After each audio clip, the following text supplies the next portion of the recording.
Bienvenue à la première de Rester débranché. Et dans mon chez-moi, où on s'amusera à relever les contradictions du système scolaire et de ce qu'on nous y apprend. Nous procéderons par les questions qui fâchent ou F, questions que je vous invite à poser en cours et nous verrons avec quel stratagème. Alors, prêt à mettre le doigt sur la prise? Tableau.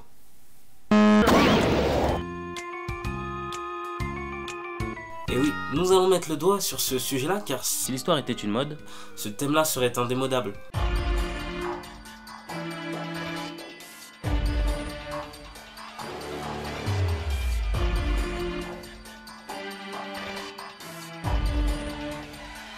Si on regarde bien, on nous en parle quand même sans arrêt. Avant d'en arriver à la question qui fâche, voici une astuce, la force du nombre. Donc le but pour vous est d'inviter 5 à 6 personnes à voir la vidéo et à désigner celui ou celle qui posera la question en cours. Que les autres derrière soient prêts à rebondir. Le contexte ainsi posé, nous allons passer au plus croustillant, la QQF. Monsieur, la guerre ça a bien un coût? Oui, bien sûr. Ben, qui a financé Hitler pour pouvoir faire la guerre? Écoutez, premièrement, vous allez m'enlever ce foulard. On est dans une école laïque ici. La question posée ici est qui a financé Hitler et qui lui a permis de faire la guerre? À l'école, on a trop souvent l'habitude de traiter les sujets à la surface. Mais nous, on a pour habitude de traiter les sujets en profondeur et de ne pas avoir peur de trouver des noms. Vous savez, ces noms qui ont un peu l'effet Voldemort. On ne prononce pas son nom. Ouh, on se refuse de prononcer. Celui dont on ne doit pas prononcer le nom a fait de grandes choses. Terribles. Rothschild, Rockefeller sont les noms qui nous permettront de répondre au mieux à cette question. L'empire des Rothschild est le plus puissant empire financier qui ait existé et il est en mesure de contrôler les gouvernements dans les coulisses.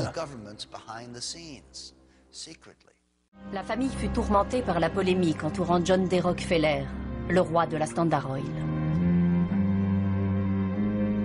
Considéré comme un prédateur impitoyable et le mal incarné, il a bâti un empire industriel et s'est constitué une fortune personnelle d'une ampleur sans précédent. Faut savoir que l'Allemagne en 1934 n'avait pas de ressources pétrolières. Autant vous dire que pour une guerre moderne mécanisée, le plan est tombé à l'eau. Et c'est là qu'intervient le savoir-faire de la Standard Oil, tenu par les Rockefeller.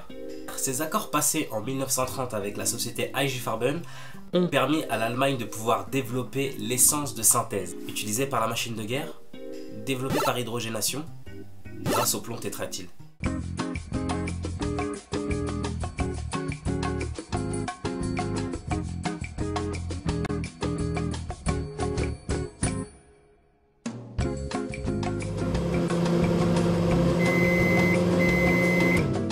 La Standard Oil n'a pas été la seule firme américaine à avoir affiché ses ambitions.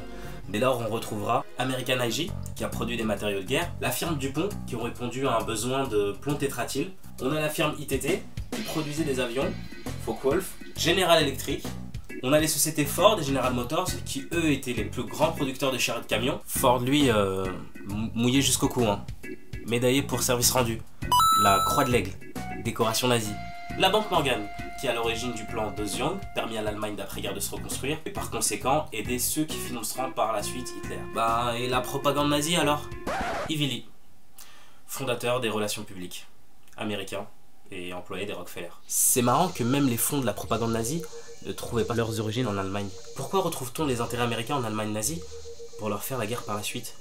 Rothschild, à travers les notes de Bill Steele, George Wheeler, William Guy Carr, Frederick Morton, Edwin C. Knott, Richard Lewinson, John Gunther et les déclarations de Louis McFadden, Rockefeller, Morgan, qui ont eu un rôle essentiel lors de cette guerre, n'étaient que des agents employés de Rothschild.